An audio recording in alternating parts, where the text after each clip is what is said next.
¿Alguna vez has sentido que el silencio puede contener secretos más profundos que cualquier palabra hablada? Sentí esto cada vez que miraba a los ojos de mi suegro, viendo esos ojos oscuros llenos de historias que él nunca se atrevió a contar. Era como si siempre hubiera una tensión flotando en el aire, una línea tenue que no debía cruzar. Pero esa noche algo fue diferente. La noche empezó como tantas otras. Mi esposo y su amigo estaban en la mesa, sus risas y animadas conversaciones llenaban la habitación. El familiar olor a tequila y el sonido de los vasos resonaron en la habitación, envolviéndome en una sensación de malestar que no podía explicar. Entonces entró mi suegro. Su presencia siempre tenía un peso que parecía aumentar el silencio de forma casi asfixiante. Estaba poniendo los bocadillos en la mesa, tratando de ignorar esa energía extraña, cuando le interrumpió la alegría con un comentario serio. «Sabes que no me gusta que la gente beba en mi casa».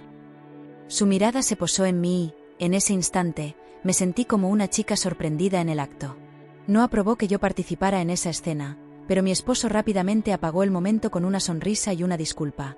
«Es solo por hoy, papá, solo estamos celebrando el regreso de mi amigo». Las palabras aliviaron un poco la tensión y mi suegro acabó cediendo. Aceptó un vaso con mirada reservada, como si el líquido llevara recuerdos que preferiría olvidar. Siempre evitó beber y nunca supe por qué. Pero esa noche, algo pareció empujarlo más allá de sus propias barreras. Lo miré mientras tomaba un sorbo, como si estuviera tratando de enterrar un sentimiento que lo carcomía. Cuando finalmente fui a la cocina, me siguió en silencio. Parecía cargado, como si estuviera a punto de desahogar algo que lo asfixiaba. Luego, en voz baja y entrecortada, se disculpó por el tono duro que había usado conmigo momentos antes. «Tal vez no me corresponde decirte cómo vivir», dijo, con los ojos nublados, visiblemente arrepentido. «Solo quiero que sepas que estoy tratando de protegerte de algo que una vez me destruyó por dentro». Estas palabras despertaron mi curiosidad. Algo en su expresión, en sus ojos vacíos y tristes, me hizo darme cuenta de que llevaba un peso que llevaba mucho tiempo soportando. Y antes de que pudiera interrogarlo, empezó a contarme lo que pasó hace años, que su esposa engañó a su mejor amigo. Ese matrimonio que para mí parecía sólido e inquebrantable, en realidad, se había construido sobre un dolor profundo, una herida que nunca sanó. Escuché, sin saber qué decir, sintiendo una extraña empatía por él. El hombre fuerte e inflexible que yo conocía ahora era vulnerable, destrozado por un pasado que aún no podía olvidar. Y antes de que pudiera recomponerme, la puerta de la cocina se abrió y apareció mi marido, llamando a su padre a la sala de estar. Me quedé atrás, absorbiendo ese secreto como si ahora fuera parte de mi propia historia. Pero la noche estaba lejos de terminar. La música animada que antes llenaba el espacio cambió a algo más melancólico, y todos parecieron capturar esa atmósfera densa. En un momento, me encontré cogido de la mano de mi suegro, el hombre que acababa de confesar un doloroso secreto. Él fue quien me ofreció otra copa y acepté. Tal vez fue la bebida, tal vez fue algo más profundo, pero comencé a sentir una extraña cercanía con él, una conexión que nunca hubiera imaginado posible. Conforme pasó el tiempo, noté que la bebida nos estaba desinhibiendo y hablábamos de cosas que nunca antes habíamos compartido. Habló de su esposa, del amor y el dolor que llevaba, y cada palabra parecía crear un vínculo invisible entre nosotros. Sus recuerdos de felicidad perdida me conmovieron y lo escuché como si estuviera escuchando una parte de mí mismo. Cuando mi esposo y su amigo se fueron a dormir, dejé que mi suegro siguiera hablando, desahogando años de silencio y resentimiento. Lo que más me sorprendió fue que, en algún momento, me miró de una manera que nunca antes había visto. Era como si me viera de otra manera, más cercana, más íntima. Me ofreció la llave de la habitación que había pertenecido a su difunta esposa, diciendo que allí podía descansar. Acepté, tal vez sin comprender del todo el peso de aquel gesto. Al acostarme sentí la presencia de los fantasmas de aquella casa, como si las paredes aún protegieran el dolor y los amores pasados. De repente apareció en la puerta, como si algo inevitable lo hubiera atraído. La oscuridad de la mañana cubrió la habitación y el sonido de sus pasos resonó por toda la casa. Cuando finalmente se acercó, pude ver el dolor escrito en su rostro, la misma mirada vulnerable que tenía cuando me contó sobre su pasado. En un impulso inexplicable, lo dejé acercarse, sintiendo que, de alguna manera, nuestros dolores y secretos ahora se mezclaban, haciéndonos cómplices en un momento de vulnerabilidad.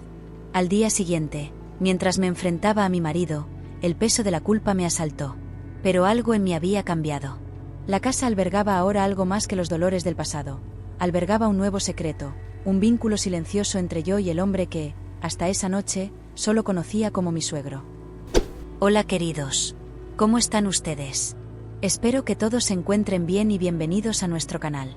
Después de interpretar esta historia enviada a nuestro canal, daré mi opinión. Esta historia toca profundamente temas como la soledad, el dolor del pasado y el deseo casi inconsciente de buscar alivio emocional en alguien cercano, incluso cuando la proximidad está prohibida o llena de complejidad.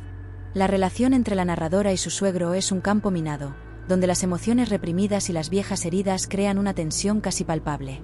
La búsqueda de comprensión y apoyo, que normalmente encuentra refugio en las relaciones familiares, se convierte aquí en una mezcla de consuelo y transgresión. Esta dinámica desafía los límites de lo que entendemos como familia y afecto, exponiendo cuánto sufrimiento puede unir incluso a aquellos que, a primera vista, no tendrían mucho en común. El suegro, un hombre marcado por una traición que lo devastó, carga con un dolor que nunca supo superar. La confianza destrozada dio forma al hombre en el que se convirtió, y este dolor acumulado se refleja en la joven que entra en su vida. Por otro lado, la narradora, que busca su espacio y su voz dentro de este matrimonio, se siente atraída por el silencio de su suegro, ese silencio que, aunque incómodo, la acoge y, paradójicamente, le ofrece una sensación de familiaridad. En el encuentro con el dolor tácito, ve algo de sí misma, o quizás algo que le gustaría descubrir sobre lo que significa una conexión genuina. Lo que hace que esta historia sea tan poderosa es el desarrollo de las emociones humanas en sus capas más complicadas. Revela cómo, en situaciones vulnerables, el apoyo puede venir de donde menos lo esperamos. ¿Pero a qué costo? El acercamiento entre la narradora y su suegro ocurre en un momento de fragilidad para ambos, y el vínculo que emerge es una mezcla de empatía y búsqueda de alivio. Este encuentro trasciende lo convencional, y lo que podría ser una simple conversación se convierte en un terreno peligroso donde se guardan secretos, pero la intimidad se intensifica. Finalmente, la historia nos deja reflexionar sobre los límites que definen las relaciones humanas y las consecuencias de cruzarlos. Nos desafía a comprender que, si bien todos somos susceptibles de buscar consuelo en el dolor de los demás, debemos ser conscientes de los riesgos y responsabilidades que esto conlleva. Es posible que la narradora y su suegro hayan encontrado una conexión temporal, pero el impacto de esta experiencia va mucho más allá del momento. Crea una deuda emocional que ambos tendrán que cargar a partir de ese momento. Por lo tanto, esta historia es un retrato matizado de las debilidades humanas y las formas inesperadas en que buscamos pertenecer y aliviar nuestro dolor. Ella muestra que cuando permitimos que nuestro pasado dicte nuestros sentimientos y acciones, nos volvemos más susceptibles a buscar consuelo donde quizás deberíamos evitarlo. Y, en la red de secretos que tejemos, muchas veces dejamos en suspenso no solo nuestros deseos, sino también los vínculos más profundos que podrían sanarnos de una manera más sana y verdadera. ¿Y ustedes, amigos de nuestro canal, qué opinan de esta situación? Deja tu opinión aquí en los comentarios, con todo respeto. Hasta la próxima historia. Abrazos.